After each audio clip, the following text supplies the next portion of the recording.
Hello students. Next आपका topic है to find the optimal solution by using MODI method, मतलब modified distribution method.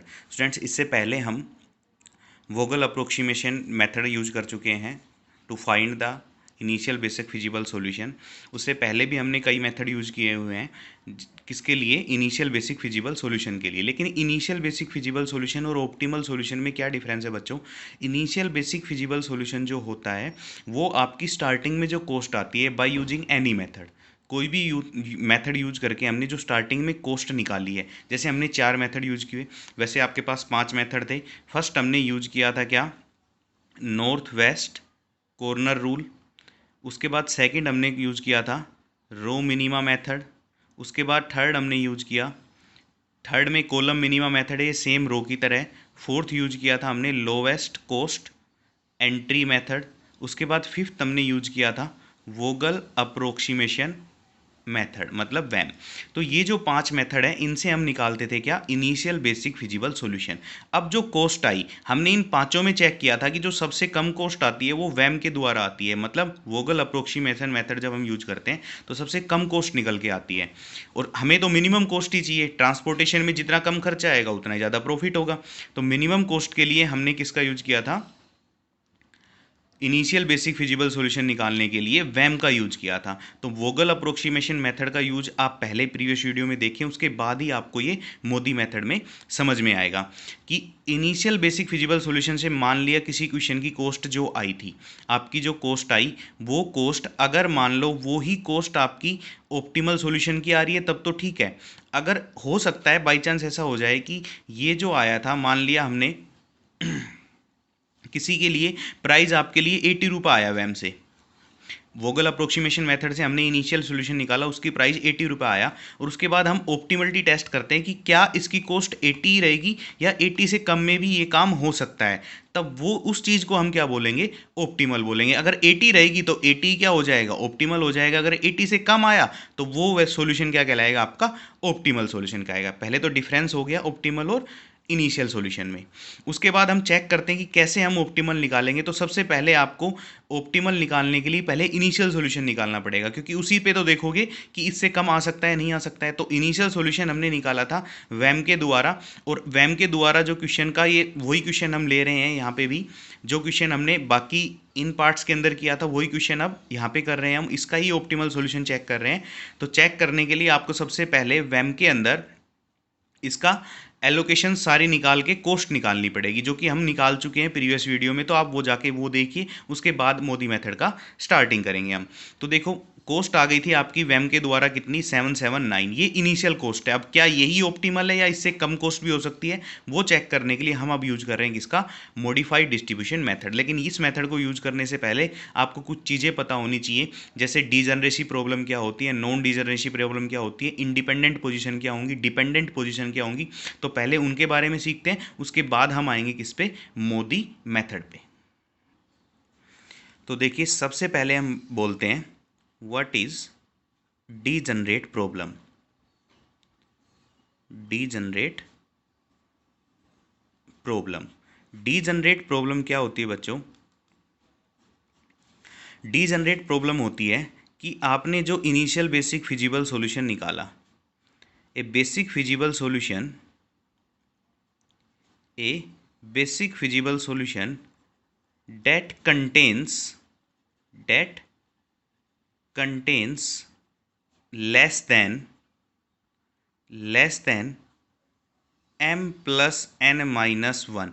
m आपके पास number of row, n आपके पास नंबर ऑफ कॉलम, और -1 नॉन नेगेटिव एलोकेशन।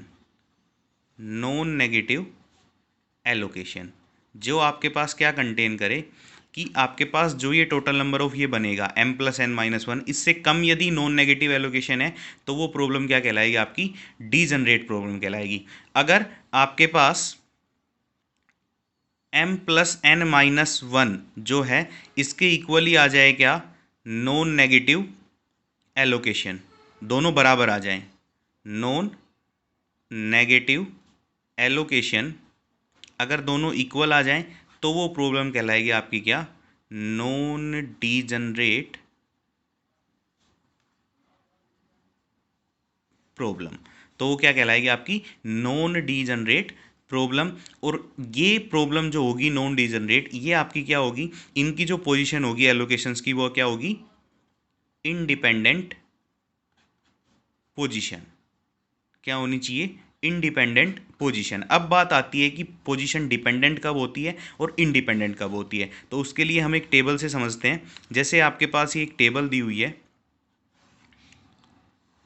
ये आपके पास 3x3 की मैट्रिक्स दे रखी है, और आपके पास मान लिया एक यहाँ पे एलोकेशन आई थी, जो इनिशियल बेसिक फिजिबल सॉल्यूशन निकाला उसके अंदर यहाँ पे और यहाँ पे और यहाँ पे, ये चार आपके पास एलोकेशन फाइंड हुई। तो आप एक एलोकेशन से एक लूप बनाना स्टार्ट करेंगे। लूप का मतलब पाथ बनाना स्टार्ट करेंगे।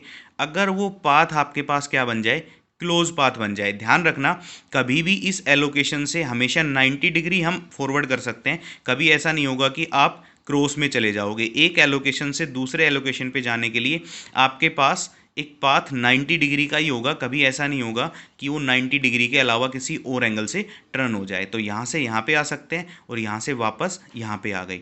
तो एक एलोकेशन से स्टार्ट होके और एक लूप बनाते हुए वापस अगर उसी एलोकेशन पे आ गए तो इसको बोलेंगे हम क्या, क्लोज लूप। क्या बोला जाएगा, ये क्लोज लूप। अगर ये बन रहा है क्लोज लूप तो क्या कहलाएगा, ये non independent position. Non independent position, या क्या बोल सकते हो इसको, डिपेंडेंट पोजीशन।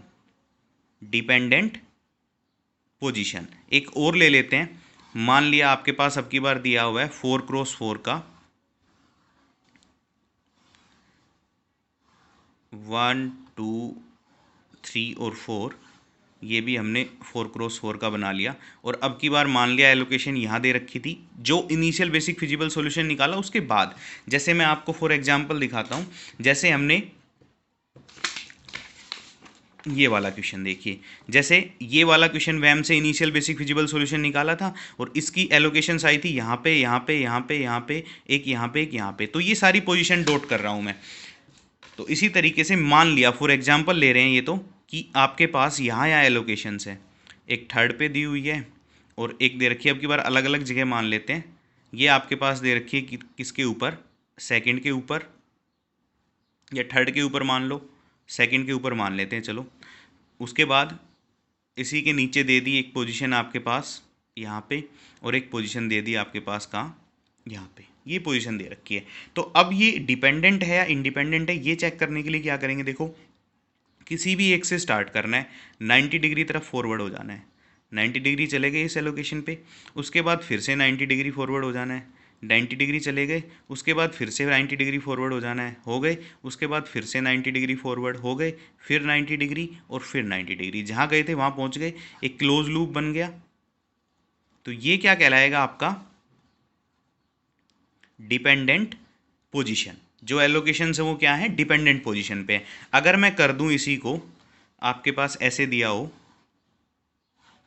कि एक 3x3 का आपके पास दे रखा है और एक यहाँ पे एलोकेशंस दे दिया आपके पास, एक यहाँ पे एलोकेशंस दे दिया आपके पास, और एक एलोकेशंस दे दिया आपके पास का यहाँ पे।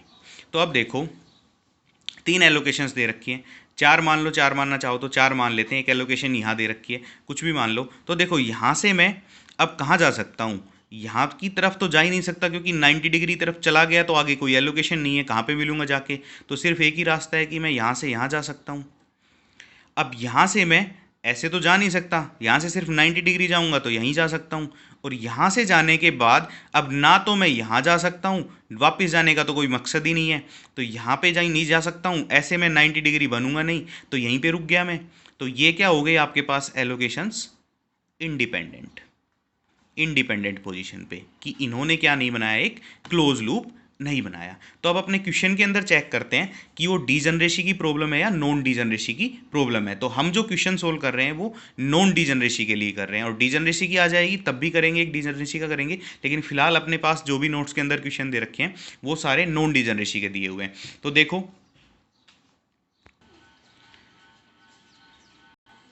देखिए अब इस क्वेश्चन में जो हमने वैम से इनिशियल बेसिक फिजिबल सॉल्यूशन निकाला था वो ये आया था। अब चेक करते हैं कि प्रॉब्लम डीजनरेसी की या नॉन डीजनरेसी की।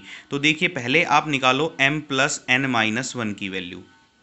m plus n minus one की क्या वैल्यू आई आपके पास? देखिए m आपके पास क्या है, नंबर ऑफ रो कितनी है 3, प्लस n आपके पास क्या है, नंबर ऑफ कॉलम 4, और माइनस वन कितने आ गए आपके पास 6, और नंबर ऑफ एलोकेशंस कितनी है? नंबर ऑफ एलोकेशंस का मतलब जो रो ऑक्यूपाइड रो है, जहाँ पे आपने एलोकेशन की है, यहाँ पे की है 1 2 3 4 5 6, और जो बच गए ये अनऑक्यूपाइड सेल्स हैं जहाँ पे कोई एलोकेशन नहीं हुई थी। तो नंबर ऑफ एलोकेशंस के इक्वल आ गई। तो आपकी और पोजीशन क्या क्या है इनकी वो भी चेक करो, लूप बना के चेक कर लो पोजीशन क्या क्या है। 1 2 3 3 और 4। तो मैं जहाँ जहाँ एलोकेशन है वहाँ डॉट लगा देता हूँ, यहाँ से आपकी लूप बनाने में आसानी हो जाएगी। ये आपके पास डॉट दिया हुआ है, ये डॉट दे रखा है, और यहाँ पे एक डॉट दिया हुआ है, यहाँ पे दिया हुआ है।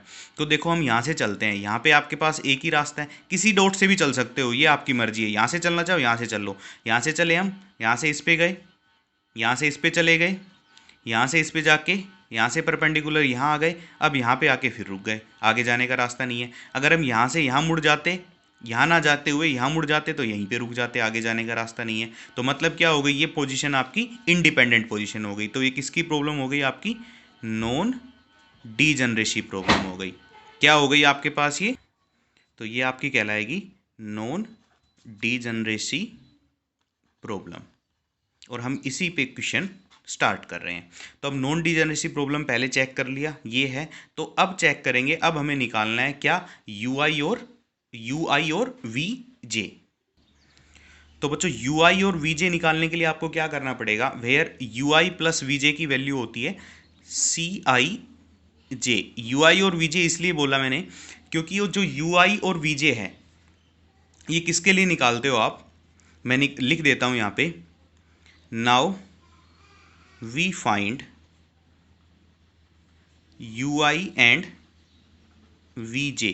ये दोनों इसलिए लिखते हैं क्योंकि मोदी मेथड का दूसरा नाम यूवी मेथड भी है, इसीलिए हमने ui और vj है। जो i है वो नंबर ऑफ रोज का काम करती है और j आपके नंबर ऑफ कॉलम्स का काम करते हैं। We find ui and vj वेयर जो ui प्लस vj की वैल्यू होती है ये किसके इक्वल होगी, cij के लिए। और ये वैल्यू सिर्फ निकलती है किसके लिए, फॉर ऑक्यूपाइड सेल्स के लिए। किसके लिए, ऑक्यूपाइड सेल्स बोल लो, चाहे क्या बोलोगे, एलोकेटेड सेल्स, जो आपने एलोकेशंस कर रखी हैं सिर्फ उन्हीं सेल के लिए। तो इसीलिए मैंने टेबल में सिर्फ वही एलिमेंट रखे हैं जहाँ जहाँ एलोकेशंस हो रखी हैं। तो देखो यूआई और वीजे के लिए निकलेंगे और यहाँ से निकलेंगे इस फॉर्मूले से।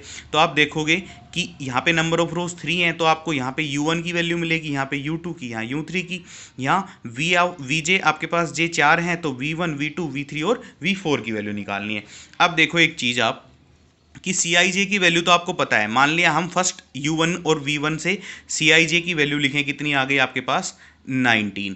तो यहाँ पे आ गया U1 प्लस यहाँ पे आ गया V1 इक्वल टू 19। तो ऐसे तो आपके पास देखो 3 आपके पास वेरिएबल अगर हों और सिर्फ एक आपके पास नॉन हो तो 2 वेरिएबल की वैल्यू तो आप कभी नहीं निकाल सकते। आपको कम से कम 2 वेरिएबल की वैल्यू पता होनी चाहिए, तभी तीसरे की निकाल सकते हो। तो हम अपनी मर्जी से क्या करेंगे, किसी भी एक को, किसको मानना है, किसी भी एक को हम 0 मान लेंगे। और मानते कैसे हैं कि हम देखेंगे जिस रो में ज़्यादा एलोकेशंस होगी उस यूआई को हम क्या मान लेंगे, 0 मान लेंगे। लेकिन यहाँ पे हर रो के अंदर 2-2 एलोकेशंस है, यहाँ पे भी 2 हो रखी हैं, यहाँ पे भी 2 हो रखी हैं, यहाँ पे भी 2 रखी हैं। तो किसी भी एक को आप 0 मान लो। तो हमने मान लिया लेट u1 इक्वल टू 0, किसी भी एक को 0 मान लो। तो जैसे ही हमने u1 को 0 माना, आपने v1 की वैल्यू फाइंड कर दी, कितनी आ गई 19।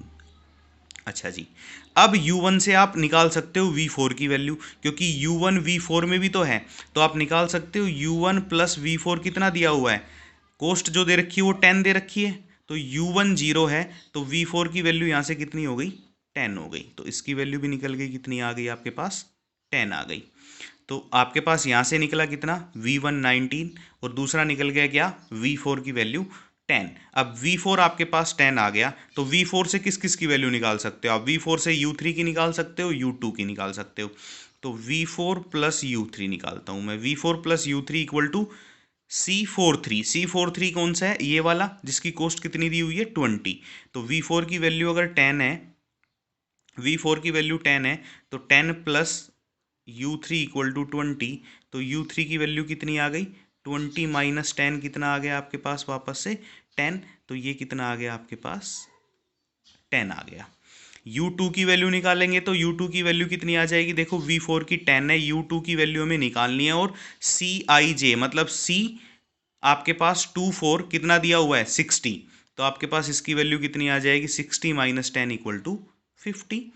अब निकाल लो V2 की वैल्यू, V2 की वैल्यू U3 से निकाल सकते हो, क्योंकि V2 की वैल्यू आपके पास देखो V2 equal to V2 plus U3 equal to कितना आ जाएगा 8, तो यहाँ से U3 की वैल्यू 10 दे रखी है, तो V2 की वैल्यू कितनी आ जाएगी आपके पास, V2 आ गया आपके पास कितना माइनस ऑफ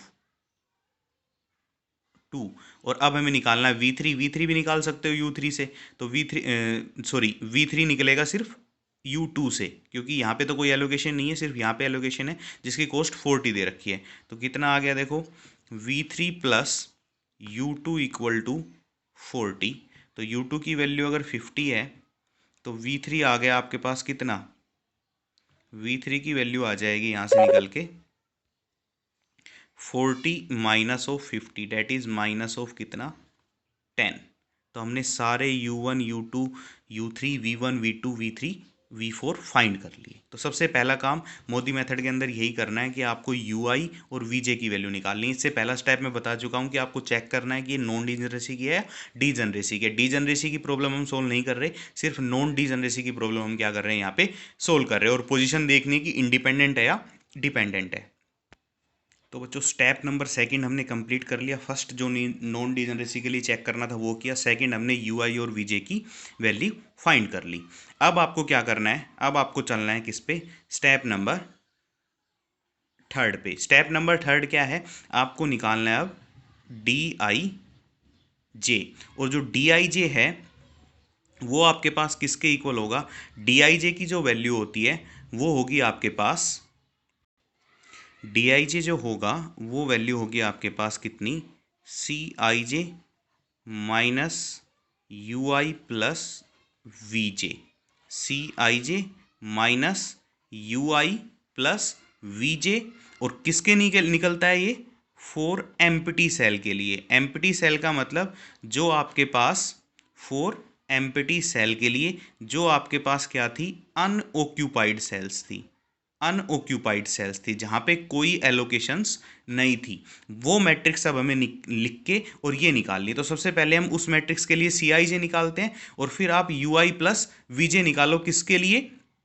अनऑक्यूपाइड सेल के लिए।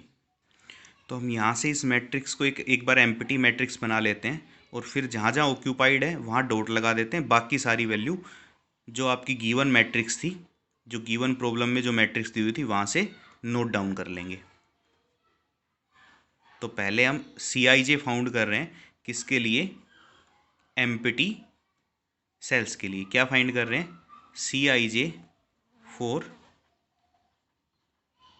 एम्प्टी सेल्स, और इसमें कोई मुश्किल नहीं होनी चाहिए। देखो जो जो ऑक्यूपाइड है वहाँ पे डॉट लगा दो ताकि कोई कन्फ्यूजन ना रहे, कोई मिस्टेक ना हो। यहाँ भी नहीं चाहिए हमें वैल्यू, यहाँ भी नहीं चाहिए, और लास्ट वाला डॉट, ये 3 ही रो थी आपकी, 4x4 बन गए, 4x3 था, तो यहाँ भी वैल्यू नहीं चाहिए हमें, और यहाँ भी वैल्यू हमें नहीं चाहिए। तो अब इनके अलावा जो बच गया वहाँ वहाँ हमें वैल्यू निकालनी है, और वहाँ वहाँ वैल्यू आपकी दी हुई थी। देखो जो वैल्यू आपकी दे रखी है वो मैं कर लेता हूँ यहाँ से। आपके पास जो मैट्रिक्स थी उसके अंदर दी हुई है ये सारी वैल्यूज आपकी। देखो यहाँ पे 19 हमें नहीं चाहिए, सेकंड चाहिए हमें। सेकंड की वैल्यू कितनी दे रखी है, 30 चाहिए हमें। उसके बाद हमें 50 भी चाहिए। उसके बाद यहाँ पे हमें चाहिए 70, यहाँ पे हमें 30 चाहिए। ये दोनों हमें नहीं चाहिए, तो ये दोनों हम नहीं लेंगे। ये पोजीशन पे चाहिए, इस पोजीशन पे 40 आ जाएगा। उसके बाद हमें ये पोजीशन चाहिए, इस पोजीशन पे आ गया 70। तो बन गई आपकी मैट्रिक्स। नॉन ऑक्यूपाइड सेल्स के लिए क्या बना दी हमने, CIJ की मैट्रिक्स फॉर्म कर ली। उसके बाद क्या करेंगे हम, UI प्लस VJ निकालेंगे किसके लिए, नॉन ऑक्यूपाइड सेल के लिए। तो अब नॉन ऑक्यूपाइड सेल्स में UI और VJ लिख के और इन दोनों का सम करके निकाल लेते हैं। अब निकालते हैं हम नेक्स्ट UI प्लस VJ किसके लिए, एम्प्टी सेल के लिए। एम्प्टी सेल की पोजीशन देख लो, यहाँ पे हमें क्या निकालना है, UI और VJ निकालना है। तो मैं मैट्रिक्स की फॉर्म में लिख रहा हूँ क्योंकि ये मैट्रिक्स की फॉर्म में ही लिखे जाएंगे, तो आप मैट्रिक्स की फॉर्म में लिख लेना इनको। तो देखो पहला क्या चाहिए आपको, इस पोजीशन पे वैल्यू चाहिए यू आई प्लस वी जे की। तो यू, ये पोजीशन कौन सी है, ये पोजीशन है आपके पास कौन सी, पहली रो और दूसरा कॉलम, मतलब इस पोजीशन पे वैल्यू चाहिए आपको। तो इस पोजीशन पे यू आई प्लस वी जे कितना हो जाएगा, 0 माइनस ऑफ 2, तो कितना आ जाएगा भाई, क्या करोगे, u1 प्लस आपको v2 चाहिए, तो कितना आ गया आपके पास, -2। तो पहला तो चाहिए नहीं हमें, दूसरा वैल्यू चाहिए, दूसरे पे क्या वैल्यू आ गई, -2। उसके बाद हमें ये वैल्यू चाहिए, इस वैल्यू पे क्या आ गया, पहली रो और भाई ये आ गया ना first row third column, first row third column में क्या आ गया, 0 -10, तो क्या वैल्यू आ गई आपके पास, -10। और यहाँ पे वैल्यू हमें नहीं निकालनी क्योंकि ये ऑक्यूपाइड सेल्स है।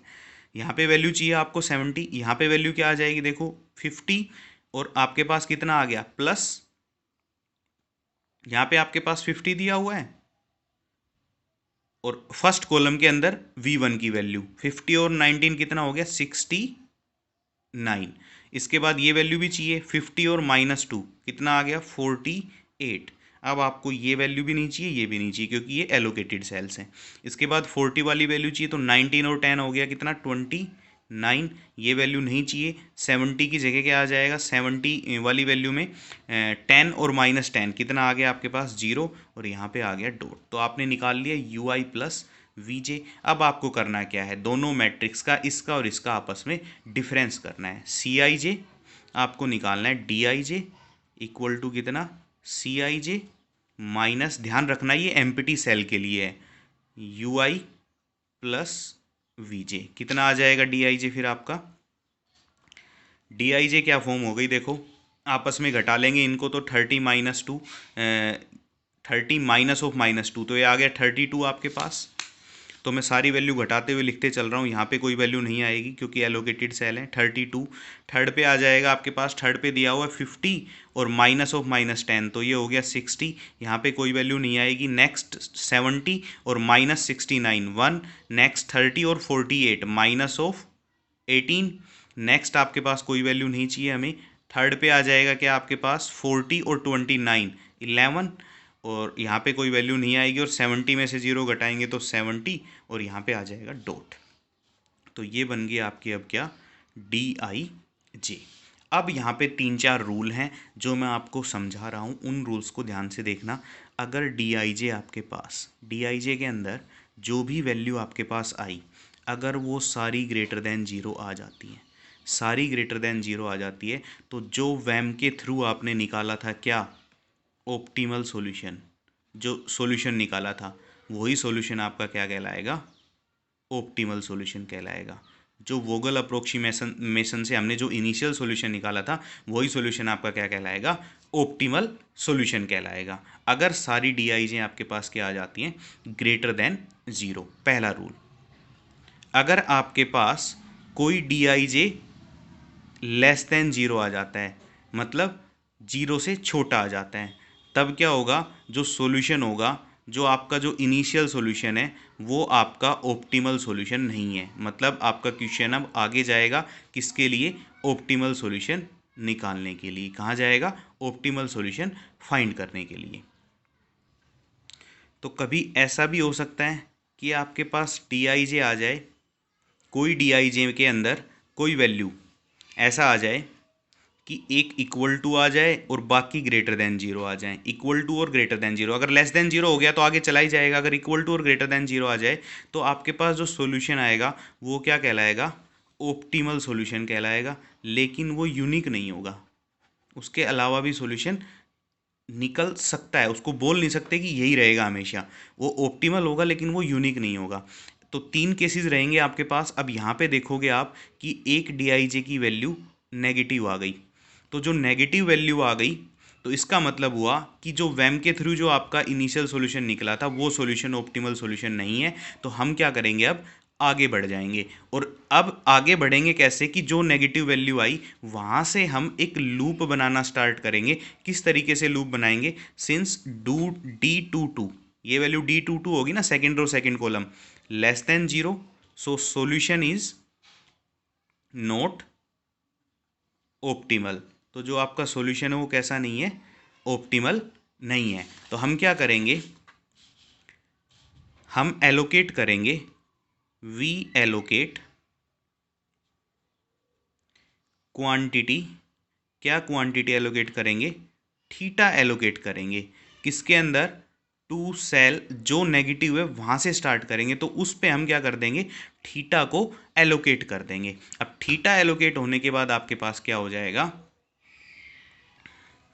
तो ये रूल आप सीखिए ध्यान से, ये रूल सीख लिया तो बस प्रॉब्लम मेन यहीं पे आने वाली है। कैसे एलोकेट करना, देखिए आपका आया था -18, यहाँ पे आपका नेगेटिव आया था, तो अब हमें वापस से जो हमने इनिशियल सॉल्यूशन निकाला था जो टेबल वैम से बनी थी उसके ऊपर आ जाना है और उसकी इस जगह पे थीटा रख देना है। तो हमने वापस से इस टेबल पे आ जाना है, इनिशियल बेसिक फिजिबल सॉल्यूशन के लिए जो आपकी टेबल आई थी यहाँ पे आ गए हम। अब यहाँ पे आ गए तो अब देखो एलोकेशंस पे काम चलेगा, तो 19 और 10 60 40 28 ये तो सारी कोस्ट हैं, तो एलोकेशंस क्या है 5 2 जो कि सप्लाई और हमने डिमांड दी थी 5 2 7 2 8 10, तो इनकी एक टेबल बना लेनी है। कैसे करके, नेक्स्ट टेबल पे चले गए, ये हमने एक टेबल बना ली, क्या जहाँ जहाँ एलोकेशंस थी सारी लिख ली, 5 थी यहाँ पे डिमांड 2 की, जो जो डिमांड थी सारी हमने लिख ली। सारी हमने लिखने के बाद ये आपकी जो डिमांड गिवन क्वेश्चन और सप्लाई थी वो हैं, तो सारी लिख ली हमने यहाँ पे, चाहे इनको ना लिखो तो भी कोई दिक्कत नहीं है, इनको चाहे भले ही रहने देना। अब बात आती है यहाँ पे कि थीटा जो था वो कहाँ पे था, थीटा था 2 पोजीशन पे यहाँ पे, तो यहाँ पे हमने क्या कर देना है, एक थीटा एलोकेट कर देना है। इसने यही काम कहा है कि जो एलोकेशंस हैं आप पे, वहाँ जहाँ नेगेटिव आया है वहाँ उसकी जगह हमने क्या एलोकेट कर देना है, थीटा एलोकेट कर देना है। और थीटा एलोकेट करते हुए हमने क्या बनानी है, एक लूप बनानी है। किस तरीके से कि जो लूप बने आपकी वो क्लोज लूप बने, पहली बात क्लोज लूप बने, और क्लोज लूप इस तरीके से बनानी है कि आप उसके अंदर प्लस थीटा और माइनस थीटा ऐड करते हुए चले तो आपकी वैल्यू जो आए वो मैक्सिमम आए। देखो यहाँ से स्टार्ट करेंगे, यहाँ से आपके पास दो रास्ते हैं, या तो आप इधर जा सकते हो या आप इधर जा सकते हो, लेकिन आप वो रास्ता चुने जहाँ पे आपके पास थीटा के साथ ही क्या मिल जाए, एलोकेशंस मिल जाए। एलोकेशंस यहाँ पे भी है, कोई प्रॉब्लम नहीं, आप यहाँ पे भी जा सकते हो, लेकिन अब जो मैं कहने चाह रहा हूँ वो बात सुनना कि जहाँ पे आप चेंज करोगे, चेंज करने का मतलब कि आपने पाथ चेंज किया 90 डिग्री से, वहाँ पे आपको थीटा पहले हमने ऐड कर दिया इस वाली में, नेक्स्ट वाली में थीटा हमने माइनस कर देना। जैसे यहाँ से यहाँ पे गए, चेंज नहीं हुआ, पाथ सेम ही है, यहाँ से यहाँ पे आए, यहाँ पे आने के बाद यहाँ से हमने पाथ को क्या करना है, चेंज करना है। चेंज करेगा तो यहाँ पे हम थीटा यहाँ पे ऐड किया था तो यहाँ पे क्या कर देंगे, सबट्रैक्ट कर देंगे। यहाँ से यहाँ पे आ गए, यहाँ पे देखो हमने फिर से चेंज किया पाथ, क्योंकि यहाँ से यहाँ जाएंगे तो यहाँ पे थीटा कितना हो जाएगा आपका, ऐड हो जाएगा, 10 प्लस कितना हो जाएगा, थीटा हो जाएगा। यहाँ से वापस से हम कहाँ चले गए, यहाँ पे आ गए, और यहाँ पे आने के बाद फिर से पाथ चेंज किया तो यहाँ पे क्या हो जाएगा, थीटा आपका सबट्रैक्ट हो जाएगा। तो किस तरीके से थीटा देना है कि जहाँ थीटा ऐड कर दिया वहाँ से आपको चलना है, चलते हुए जहाँ हम चेंज करेंगे रास्ता वहाँ पे हमने एक बार थीटा ऐड करना है, एक बार थीटा सबट्रैक्ट करना है। तो पहले थीटा ऐड किया, फिर सबट्रैक्ट किया, फिर ऐड किया, फिर सबट्रैक्ट किया, फिर ऐड कर दिया। तो जहाँ पहले ऐड हो रहा था वहीं पे ऐसे पहुँचना चाहिए कि जो आपका क्वेश्चन हो वो बिल्कुल सही हो। अब क्या करना है, अब आपको थीटा फाइंड करना है। थीटा क्या होता है आपका, मिनिमम ऑफ जो भी नेगेटिव एलोकेशंस हैं। नेगेटिव का मतलब जहाँ से थीटा माइनस हो रहा है उनका मिनिमम लेना है, 2 माइनस थीटा, और एक माइनस यहाँ पे हो रहा है तो ये हो जाएगा 8 माइनस थीटा। इन दोनों के मिनिमम को 0 के इक्वल रख देना है। तो यहाँ से आपके पास जो मिनिमम वैल्यू आएगी वो क्या कहलाएगी, आपकी थीटा कहलाएगी। तो यहाँ से मिनिमम आपके पास कितना आएगा, थीटा एक जगह 8 आएगा, एक जगह 2 आएगा, तो 2 क्या हो गया, मिनिमम। तो थीटा की वैल्यू क्या आ गई आपके पास, 2। तो थीटा को अब 2 पुट कर देना किसके अंदर, हमने इस क्वेश्चन के अंदर, और 2 जैसे ही पुट करेंगे फिर उसके बाद हम सारी कॉस्ट वैल्यू पुट करते चलेंगे। देखिए तो अब वापस से बनाया हमने ये आ गया आपके पास 1 2 3 और, तो अब जो जो कॉस्ट थी आपके क्वेश्चन में वहाँ पे पुट करते चल रहे हैं कॉस्ट के साथ। ये आपके पास बना हुआ है 5 के साथ 19 की कॉस्ट थी आपके पास, उसके बाद 2 के साथ कितने की कॉस्ट थी आपके पास, 10 की कॉस्ट थी, और जो अब थीटा ऐड किया, अब ये 2 आ गया, यहाँ पे थीटा ऐड किया ना 2, तो 2 की कॉस्ट भी रखनी है। अब ये एलोकेशंस वाले में चला गया, ये ऑक्यूपाइड सेल बन चुकी है, तो इसकी कॉस्ट क्वेश्चन में देखोगे तो कितनी दे रखी है आपके पास, ये 30 दी हुई है। इसके बाद चलेंगे 7 पे, 7 की कॉस्ट कितनी दे रखी है अब आपके पास, 40, उसके बाद देखो यहाँ पे आपका 2 माइनस हुआ, तो 2 माइनस 2 जीरो हो गया, तो कोई एलोकेशन ही नहीं है, जीरो हो गई, तो इसको अब हम छोड़ देंगे, ये एम्प्टी सेल में चला गया। इसके बाद 8 माइनस थीटा, 8 माइनस थीटा हुआ तो 8 में से 2 गए तो 6, तो 6 पे यहाँ पे कितनी कॉस्ट थी आपकी क्वेश्चन के अंदर, 8 दे रखी थी, तो यहाँ पे 8 आ गया। उसके बाद 10, 10 प्लस थीटा, तो ये 12 बन गया। 12 की कॉस्ट कितनी दे रखी है आपके पास, आपके पास दे रखी है 12 की कॉस्ट कितनी, 20। तो जो अब ये क्वेश्चन बन गया, अब यहाँ से आपको क्या निकालना है, ऑप्टिमल टी टेन, क्या निकालना है, ऑप्टिमल सॉल्यूशन।